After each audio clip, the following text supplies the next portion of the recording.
twice here in the first game. Right, and some backup quarterbacks are not technically backups. They're just not the starter. But guys prepare like they're going to start at any moment. That's the type of guy he is. He's been a starter in this league. He's accomplished great things in this league already. So he already has the experience. He already knows what it takes to be a very productive starter. So I'm sure he still prepares like that, day in and day out. So when his time comes again, he's ready for it. What's that saying? Don't get ready, be ready. Stay ready. Stay ready. You don't got to get ready.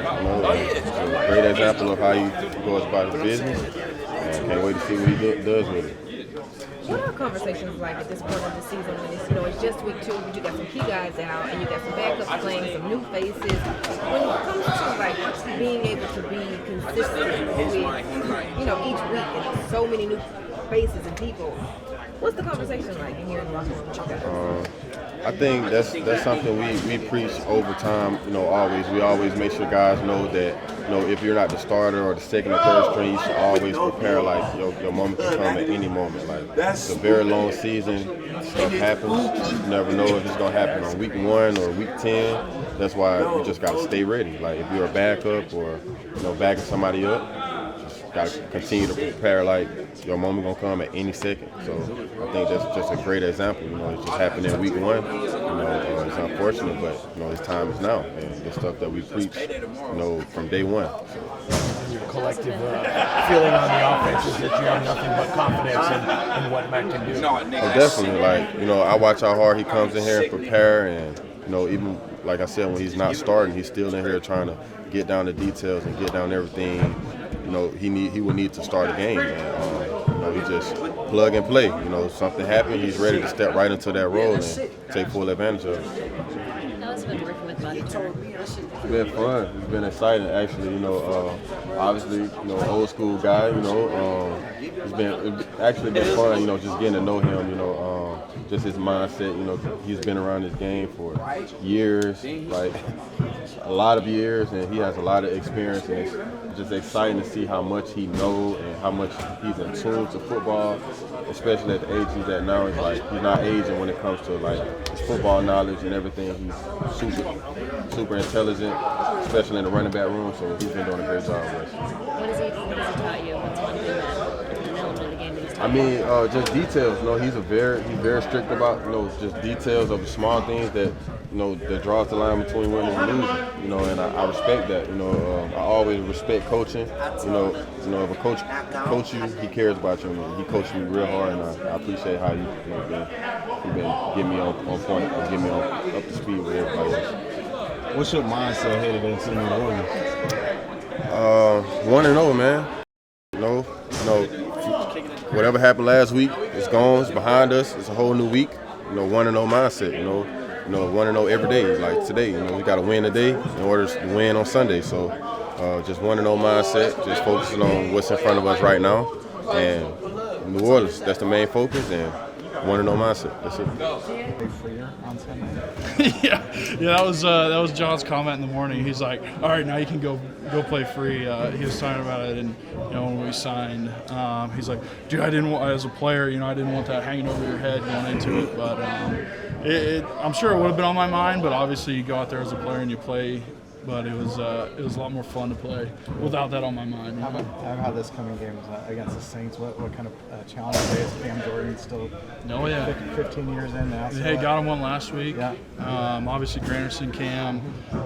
They're just a good front. They play very physical. They're gonna have the noise again, and it's on turf, so they're gonna be juiced up after a loss last week.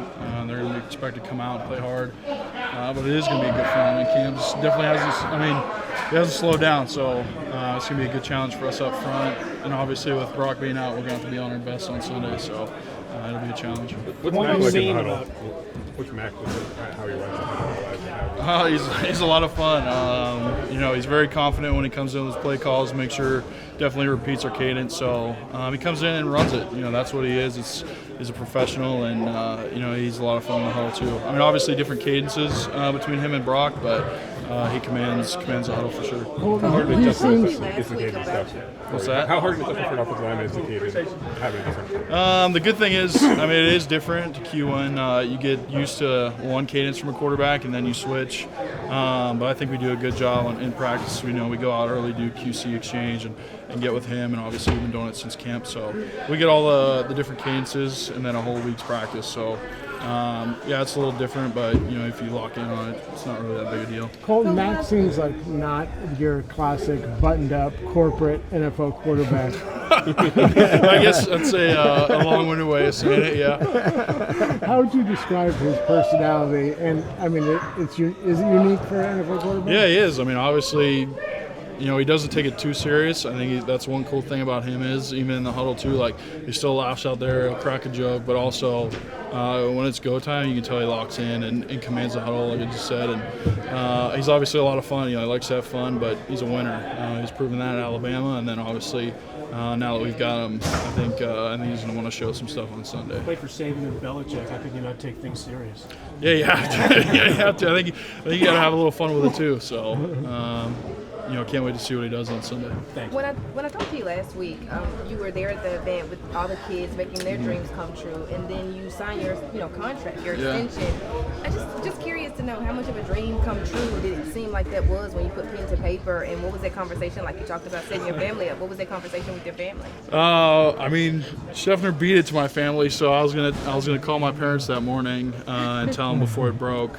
I woke up to all the texts and notifications. So you said Schefter beat you to it? Oh yeah, when they released all the stuff. But no, it's very special for me, obviously, to have that freedom. You spend it right, you fight over a couple millions in free agency. What's the difference? I think if you have a change in lifestyle, then you might need to. But for me, it's a huge confidence boost. I mean, obviously, being cut, going through the adversity that I have, and then showing kids that you can overcome things and you can dream and you can accomplish those things.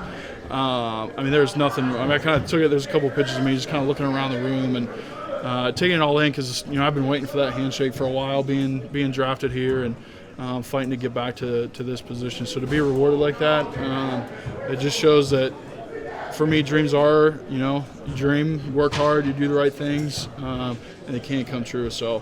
Glad I wasn't a hypocrite for those kids that I tell that dream big. Yeah. So what do you say to Adam Schefter when you see him? Dude, you didn't let me have my moment. Yeah, right. Yeah, there's a couple of loose lips going into that morning.